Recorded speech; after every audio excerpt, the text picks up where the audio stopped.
All right, good morning. Thanks for being here this morning. I have a couple of updates to provide, and then we'll take any question that y'all have.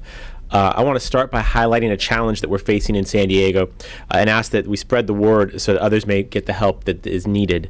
The homeless storage facility, also known as the check-in center or transitional storage center, is at risk of closing. My office has been working to identify a new location and continued funding for the downtown homeless storage center, which is currently slated to close on about January 10th. The City Council committed $50,000 in general funds this past year to operate the storage center, which has been located in a temporary parking lot generously donated by St. Vincent de Paul Villages. This service is run by the Girls Think Tank, and the facility stores belongings of more than 300 homeless individuals, which amounts to over 30,000 pounds of possessions that would otherwise be on our city streets and in our canyons. This safe storage access allows homeless individuals to begin to transition back into housing and on the job hunt, looking for work, attending classes, without having to take all of their worldly possessions with them in those pursuits. Girls Think Tank is seeking a donated space for the facility, as well as funding to help with operating costs. I would ask folks to please contact my office or the Girls Think Tank at www.girlsthinktank.org for more details on how you might be able to be helpful. There are a few other positive items that I'd like to share. First, I'm proud to announce that we have heard the complaints about parking rates at the San Diego Library Joan and Irwin Jacobs Common, and starting January 2nd, visitors will now enjoy 2 free hours of parking instead of just 1. Anecdotally, we believe most library visits citywide are about an hour in length. But let's face it, the new library is pretty awesome, and we should be encouraging folks to stick around and enjoy it and check it out. And we will continue to monitor usage and welcome additional feedback from our public. But again, 2 hours for free starting January 2nd. Switching gears a little bit, I'll be submitting a letter to the House Appropriations Committee today, urging that the San Ysidro Land Port of Entry renovation and expansion project be funded at the President's FY 2014 budget level.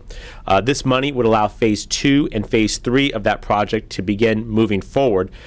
In a 2007 study, the San Diego Association of Governments estimated the delays due to border wait times cost our cross-border economies $7.2 billion in lost gross output and more than 62,000 jobs. The city lobbyists that I rehired upon assuming the duties of mayor are also working hard on this issue. I next want to highlight the zero waste objective that the City Council approved unanimously on Monday.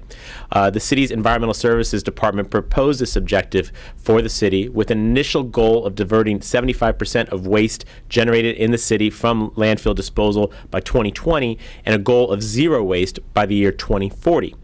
Monday's item was just the starting point for this initiative, and I look forward to considering a plan in the coming year that establishes the framework for city's planning and decision-making process that will allow us to actually achieve this goal both in 2020 and in 2040. This is going to be complex. I don't necessarily believe it'll be incredibly easy, but it's worth doing, and we should try it. Also on Tuesday, the City Council took an important stand for neighborhoods by remaining firm with our approval of the Barrio Logan Community Plan update. San Diego voters will now have the opportunity to decide whether the neighborhood's vision for its future will be realized or not. I hope the voters will be presented with facts and that the neighborhood will have the opportunity to move forward in the way that it saw fit after 5 years of community input. And some of you saw on Monday, Southwest Airlines will start daily nonstop service from San Diego to Portland, Seattle, New Orleans, and Orlando in early 2014. Combined with our relaunched efforts of the Tourism Marketing District, San Diego in the coming years are going to be positive for our local economy and for visitors. And I want to thank Southwest Airlines for the gift to our community, and frankly to the people of Orlando, Seattle, New Orleans, and Portland, who will now get to visit San Diego as well. Next, with Christmas just right around the corner, I want to remind everyone that the city's tree recycling program will be going on this year. Recycling your tree is a great way to help the environment and to extend the useful life of our Miramar landfill. Beginning December 26th, there will be 16 locations throughout the city where residents can drop off their trees free of charge during daylight hours. You can find a list of these locations at recyclingworks.com, the Environmental Services Department's website. Those residents who are eligible eligible for the city's curbside yard waste recycling program can also put their trees at the curb on the same day as their regular yard waste recycling. Finally, just a reminder, we're a few weeks away, but I want to make sure everyone knows or is reminded that we have the upcoming closure of the Cabrillo Bridge for seismic retrofits by Caltrans. Caltrans will close the bridge to vehicle traffic starting on January 2nd, and we expect that work to last several months. The scaffolding that you see out there today is in support of that effort. It is, of course, very temporary. And that, of course, again, no car access into the park from the west side across the bridge during that time. Naturally, some of you saw we have restarted the tram service, or an enhanced tram service, just last week. I hope that will help mitigate some of the disruption during the retrofitting process. So with all those comments, I appreciate your attention and happy to take your questions. On Tuesday, I thought I overheard, I was doing something else and just kind of listening out of the corner of my ear, but it sounded like somebody had mentioned during the meeting that medical marijuana issue, the proposed ordinance had gone through the public vetting process and was going to come before the council in, I think she said February. Correct. Wanted to confirm that with you and see if you could tell me what were some of the findings that came out of the public vetting process. Sure, yes. Lene Lewis from my staff, the council liaison from my office, did during mayoral comments on Tuesday confirm that we are anticipating a city council review of a new medical marijuana ordinance in February. That is after the council acted earlier this year to direct city staff to bring forward an ordinance that was different from the one that the mayor at the time had proposed, and that has been going through the process. Well, it really hadn't been prior to August 30th, but we have been pushing that through. It has received some stakeholder input, I believe, from the Community Planners Committee. I think we've had the Planning Commission review of it, although I'm not 100% sure. But I think that the timeline for February Council, of course, includes Planning Commission input. Essentially, what I think it is a reasonable balance between the needs of communities and the need for safe access. We have tried this, obviously, twice before. Third time's a charm. And I believe that it'll get support of the council because this is the ordinance that they directed unanimously earlier this year to pursue. So this will result into a handful of collectives in the community that are operating under very strict guidelines that they don't currently necessarily have to follow. And I think the end result will be something that I think, again, achieves that correct balance. February is our best guess based upon sort of public noticing and the hearing process that we're currently going through. Obviously, this needs to be thoroughly vetted in neighborhoods and by stakeholders. So that should get us to February. That could slip a little bit, of course, if additional time is necessary or if someone asks for additional review. But it's my intention to get that bit of unfinished business done as soon as possible. Will it go straight to council or to a committee first? It should go straight to council, would be my guess. We've heard this issue extensively, and I think that we're prepared to act. Naturally, the council did act several years ago, and that effort was ended up being repealed because of the referendum process. So the council, I think, is more than educated on the issue. I think we're prepared to act, and I would suggest that it would have been better to have that ordinance that we previously passed in effect today, but we'll get there eventually. I'm pretty confident about its passage. Have there been any significant changes from the original request put forward by the city council that they approved last year to now? Well, we didn't approve anything, but the direction that was provided, if you remember, to my knowledge, it's substantially similar to what the council on. All the same. Yeah, Okay. yeah. And your office said that you closed since August 30th when you took over. 21 dispensaries have been closed by the city, according to what Katie gave me. Can you talk about the enforcement? Obviously, there was no enforcement under Filner, and there was a Wild West out there. Right. So, I mean, clearly none should be open, but there are still some that are open. But you've Right. been working steadily to close them. Correct. So the question is about enforcement of the collectives that are currently, not prohibited or that are not allowed in the city. You're right. The previous administration had informed staff that they are not to process complaints that were received from the community.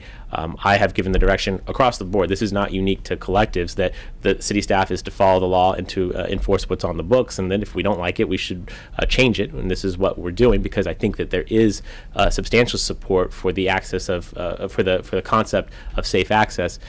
We are taking complaints from the public that we receive into our neighborhood code compliance office. Those folks are bundling those cases, providing them to the city attorney, and the city attorney is prosecuting them. There's a bit of time that's involved in that. There also may be collectives that may not get complaints. So I think that may be some of the situation that you see out there. But I want to be really clear. The council earlier this year said that there would not be any grandfathering. For folks who chose to open up in obvious violation of the law, that if they're not in a zone that's allowed under the ordinance that's eventually adopted, they will have to close. Even if we haven't gotten to them yet, I suspect that many of them will be gotten to eventually. But nevertheless, we're following the process that is currently on the books, and the council sees fit to providing a pathway forward that is legal in the city. I'm certainly supportive of that. Then that's what we'll have, and there'll be a way for them to operate now. I mean, this is as much an issue for the collectives as it is for community members. These folks are, don't have the certainty. They don't know where they can operate legally, and what we're trying to do is give them clear rules of the road, and that if they operate within them, we as a city will allow that to happen.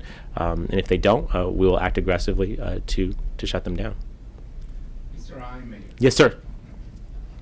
We talked about the shelters last week, and it's a continuing problem throughout the year. It keeps growing and growing. Is the city going to be taking actual situation from what we talk on programs that are going to be helping them taken out of the street? Are they going to push more for that? Yeah, so the question is about our homeless shelters. I think specifically you're referring to the 2 tents that we have that had previously been solely for the cold weather season under the previous administration, had been advertised that they'd be open year-round. In reality, they were only funded for about 8 to 9 months. We're currently in a situation where we're anticipating the probable closure of both tents around March 31st. To your question of what more can we do or what will we do, I think those of you who know me know that one of the reasons I sought public office was my concern for affordable housing and for the homeless. And so as such, if we are in the unfortunate position of not having enough funding to keep those tents open year-round, it is my hope and expectation that we would take the current level funding amount and reinvest it into programs that I think have better outcomes. And that's why maybe we'll just try and answer directly what you're asking.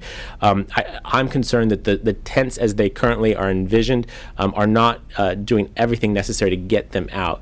It's in some ways they kind of operate as affordable housing as opposed to shelter beds or transitional beds, correct? And that isn't the case in every situation, but there are a lot of the same folks, and we want to see better outcomes. I think taxpayers who are funding these tents are right to expect to see some return on their investment. So as such, what can we do? Well, we can make better investments in supportive housing models, in the programs that we know are successful. I'll give you an example. Our homeless outreach team, which is not limited to winter season, but is a year-round effort. Our psychological emergency response team, which is a great partnership between the city and the county. Both of those programs could use additional funding. So theoretically, this is concepts that we're working on. If we could take that additional funding that isn't quite enough to run the tents year-round, invested that into programs that we know actually help get people off the streets year-round, then we will actually be further ahead than the approach that was currently previously being used. So I hope to have some more specifics for you fairly soon, because obviously we see the March 31st deadline coming. But I go back to the whole reason why I'm here, which was in part this issue. I'm concerned about the ability of working families to afford to live in this community. That's why you saw my support for the linkage fee adjustment, and I'm concerned about the fact that we have 10,000 homeless people in this county, and we can do better than that. But I'm growing of the belief that we can do it in a more successful and more cost-effective way, in ways that are other than the tent. Doesn't necessarily mean that we back away from a winter tent. Obviously, the climate may require that to be necessary going forward, but perhaps that additional money, and it's about $1.9 million, that's not insignificant, and if we can invest it in programs that can actually get people off the streets, then that's something that we should do, even in a difficult budget, not in a year where we're looking at a modest deficit. Who else has? Tony. You're ending up the year after pretty much a whirlwind. You've been everywhere. Yeah. I was there yesterday at Grant Hill. I thought I saw you in the back. Yes. You've done what? You've done bar mitzvahs. You've done quinceañeras. Yes. You've done them all. As we close the year, what lessons have you drawn? In other words, how did this scandal we went through for 6 furious weeks impact the public? Did it really impact the public, or did they just see it as a TV newspaper thing? Well, You said on one of the channels, was it 5 Mhm. the other day, that we found out it makes a difference who the mayor is. Yeah. And I'm wondering, you've been out and about, how did it impact the public, or Sure. did it impact? Well, maybe if I could make just one correction to a question, it wasn't just 6 weeks; it was 9 months. You know, and there obviously was the fury around the allegations of misconduct, but you know, whether it was Sandag appointments, Port Commission appointments, the TMD, the budget. I mean, we had endless things that were just not going well, and so I think that actually informs the entirety of the public's, I think, reaction to this issue. It was not just the women who bravely came forward to share their situation. It was these other things that just all contributed to a sense that not everything was going well at City Hall. What have I learned? Well, you know, first off, I mean, there still is something that's out there. I think San Diegans, by and large, have moved on. I think that with the help of my council colleagues and our city employees, you know, we've been able to show over the last couple of months that we're back to good, that we're back to doing the work that we're supposed to do here at City Hall. And so I think people have largely calmed down, and I think hopefully have some sense that things are going well here. But a couple lessons. One is exactly what you said: who is mayor matters, and hopefully that will be instructive to folks as they decide whether or not to vote in February 11th. I think many people are predicting a low voter turnout. I'd hope that isn't the case, because I think, you know, again, we've learned whose mayor matters. I think that you know, I've come away from this experience, although I'm not quite done yet. I look at 2013 and see a community that's incredibly resilient, that, you know, went through this process, but we handled it, I think, about as well as you could, given the facts and the circumstances as they were or are. You know, obviously other communities are not necessarily as fortunate as we are to have had a resignation to be able to move on. You know, there's some having to still deal with it. Lastly, I mean, I think, you know, we have an incredible organization that's here, you know, at the city. And we had 10,000 people show up every single day for work. They still picked up the garbage. They still got the water to your house. They still responded when you called 911. And that's no different today. I think that in my opportunity, one of the things I've been able to do, in addition to the bat mitzvahs, quinceañeras, and other things that I've gone to, is visit a lot with our city employees. And my sense is not only is there a relief amongst, I think, the average San Diegan resident, but also amongst city employees who I think feel like they're able to go about their jobs, and that they have a mayor that's going to back them up. It's going to allow them to do what they came here to do, which is serve the public. So, I mean, there's a lot of lessons learned, but those are some initial reactions. Anything surprise you? Did you ever go out to one of these meetings, events, and go, wow, I didn't know that was going down in our city? You know, it's definitely been an opportunity for me to see more of the city. I mean, I'm a third generation San Diegan, so I mean, I've seen pretty much all there is to see, or been to every corner of the city. But to do it as the mayor, you know, is a different thing. You know, I've learned a lot about our city operations. We have a lot of city employees that work in trailers. It's kind of embarrassing, to be honest. It's one of the issues we need to work on in terms of employee morale and investing in our employees and helping them to feel valued. You know, there's great communities. I've always said that in my own council district, which is very diverse, a lot of different neighborhoods, people generally want to feel safe in their community. They want their street repaired, and they want to have access to their public officials. And that's been everything I've learned through 5 years in public office.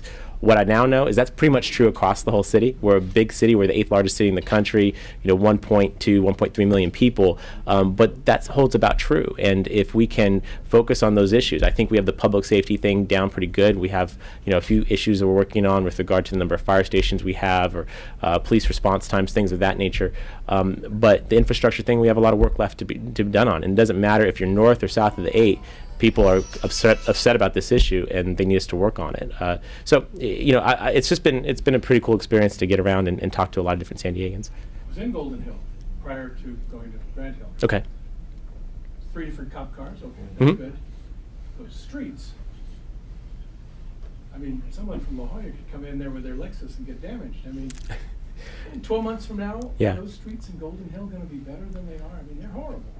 They're horrible, but that's not, the streets are horrible in Golden Hill, but they are not much better in La Jolla. I was in the La Jolla Christmas parade 2 weeks ago. I wasn't impressed. We could do better. We can do better throughout the city. And what gives me hope to the answer to your question is yes. The reason for it is two things. One is in January, I'll be offering for the City Council's consideration a $120 million infrastructure bond, $43 million of which will be dedicated toward road repair.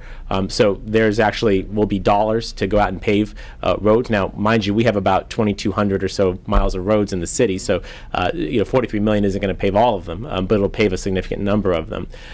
The second piece of my ability to say yes to your question is that the city's improving finances will allow us to continue to make added investments in our infrastructure, as it should be. Now, of course, council members could choose to spend it somewhere else, but I think that we have a council now that's united on the issue of infrastructure, and so that whatever surpluses we may see, I think a sizable amount of those surpluses will be invested in our roads, in our sidewalks, in our public facilities. And it goes back to why this is a problem citywide. Naturally, the 10 years or so that we had, a real financial mess here at the city, we didn't do a lot of things. We didn't do a lot of tree trimming. We didn't do a lot of graffiti abatement. We didn't do a lot of code compliance, but we also didn't pave a lot of roads. And as such, you're seeing them in Rancho Bernardo, in La Jolla, in Linda Vista, in Golden Hill, in San Ysidro. Every community rightfully can say that their roads are not in the condition they ought to be. They are better than they were a year or two ago. When we really weren't paving a whole lot, we started paving again. We're going to pave a lot more next year, and I think going forward we'll pave even more. And you've got the votes for the bond? I believe that we do. You're working with, this is what Mark Kersey is also working on? Councilmember Kersey is probably the most outspoken. He is the chair of our infrastructure committee. He actually was pushing for the higher bond amount. There were sort of three options of about 80 million, 100 million, or 120 million. He was a big proponent for 120, and so that's what we're moving forward with. And you can just go into the market for that, or do you have to go through a public vote No, this is a lease revenue bond, so we can go directly with the council approval to the market. with the market? What do they tell you? Is the market good or bad? It's good right now. It's actually an ideal time in some ways. The interest rates are such that it's advantageous to go out there. The city's improving credit rating also makes it an advantageous time to do it. I have been asked why 120 million. 120 million is what we can reasonably afford in terms of the debt service in our budget. And additionally, it's about what we can actually do in terms of work. You wouldn't want me to draw down a bunch of money that I couldn't actually spend. It's what our city staff is comfortable saying that we can actually go out and put to work. And again, it's what we can afford budgetarily. I'd love to do more, but I couldn't say to the public that I could actually use all that money right away, or that we could afford it within our budget. And will every district get a little bit, or? Yes. Yeah, no, this is going to be pretty. One of the things that we've been able to do, I think, successfully as a council is go to more of a needs-based approach rather than just sort of wheeling dealing political.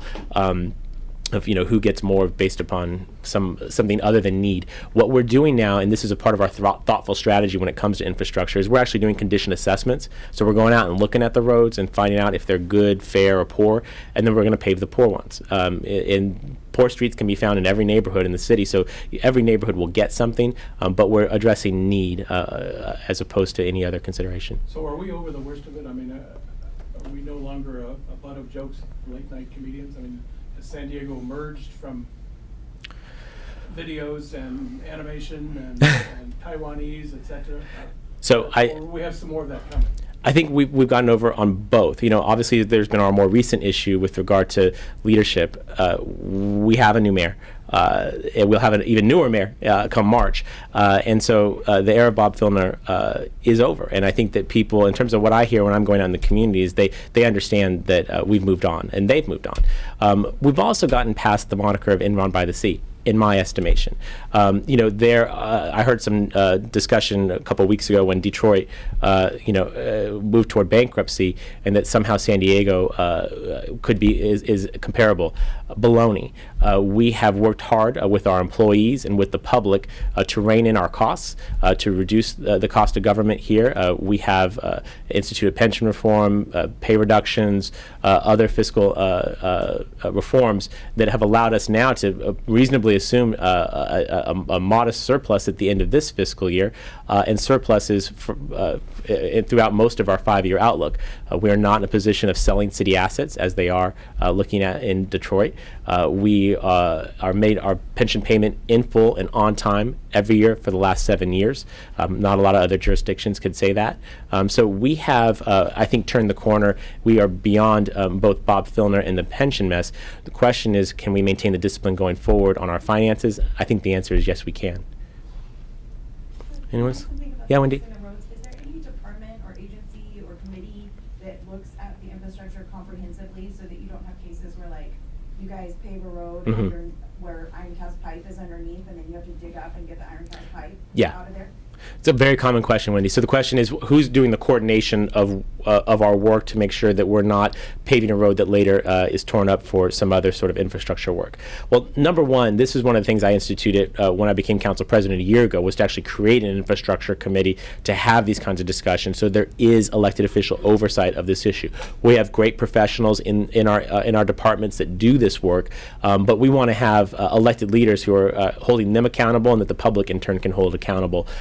Mark Kersey has done a tremendous job as the chair of that committee. Each member of his committee have dedicated significant amounts of time to this issue, and I think you're starting to see the results with regard to the bond offerings and some of the other process improvements that have been put in place. Additionally, last year we passed the street preservation ordinance, which does a couple things. One is it extends the amount of time that we have a moratorium on breaking into a street for a elective effort. It used to be, I think it was 3 years, and we're up to 5 years now, meaning to say that if we pave a street today, you should not, you will not be permitted to dig into it for up to 5 years, for 5 years, to preserve the investment that taxpayers made in repairing that road. Now, I want to say there's some caveats on that. Number one is that you can get in for elective work, but you have to pay a permit fee to do that. Presumably, the permit fee would cover most of the cost, not all of the cost, but most of the cost of repairing it once you've gone in there. And the real issue that I think I hear from most San Diegans when this issue is brought up to me at a town hall or at the grocery store, the dry cleaner, the public restroom, wherever it comes up, is for emergency work. And pipes break all the time. Emergencies happen, and so when emergencies happen, that can occasionally happen on a street that we may have recently repaved. My commitment and what the infrastructure committee is working on, and what we're trying to do, is that when we know of work, we coordinate it better with the utilities, whether it's the cable companies, the telephone companies, or our own utilities, water or sewer, and that 5-year information sharing coordination is happening. But again, there occasionally can be emergencies that necessitate breaking into the road, and occasionally there are elective efforts, but in those cases we are charging them fees to recoup the cost for the repair. But do they have any type of database that sort of just coordinates all the data that they have on the iron cast pipes and the road work, and coordinates where it's all going to be? Absolutely. Yeah, we do actually have that information, because that's all internal to us. I mean, in terms of the cast iron pipes, those are our responsibilities. The road repair, those are our folks. Those folks do talk, and I can get you some more information along those lines. Again, it's the private utilities that sometimes you see them mark up the street and everything like that. Those are the kinds of things that the street preservation ordinance sort of demands more of that information from the utilities, so we can put that into our coordination. And then, sometimes they still want to break into it. I was, at the time that ordinance was passed, I was supportive of a higher fee that fully cost recovered. We were only able to get support for a slightly lower level of recovery, but it at least was a step in the right direction. And if you want more information on that, we can provide that to you. Thank you so much. Yeah. You got Anyone? 2 more months of this, as I figured. That's okay. You're about 2/3 of the way through it. Yes. January, February. You're going to miss it. I know, you go back to being Right. council president, and congratulations. But you'll miss that big office, that police officer taking you anywhere in town, and that really Right. cool SUV. Seriously, you're going to miss this? You're going to miss us and things like that? I doubt that I'm going to be without you, Tony. I suspect you'll still find me. I'm not here for a big office or an SUV. I'm here to do work, and that's why I will miss it, because I've had an opportunity, I think, to help the city through a difficult time. I've had the chance to work more closely with our city employees, which I really enjoy. I've had the chance to see corners of the city and interface with San Diegans I wouldn't have had the opportunity to otherwise. So those are pieces that I will miss. But I won't miss doing 3 jobs at once. And I will be happy to be able to go back and really focus my attention on the people of Council District 3 who elected me to be here. But one thing I also will miss is not the car, but I will miss the police officers, because they are 7 of the coolest people you've ever met. They're really, really great San Diegans, and I'm fortunate to hang out with them every day.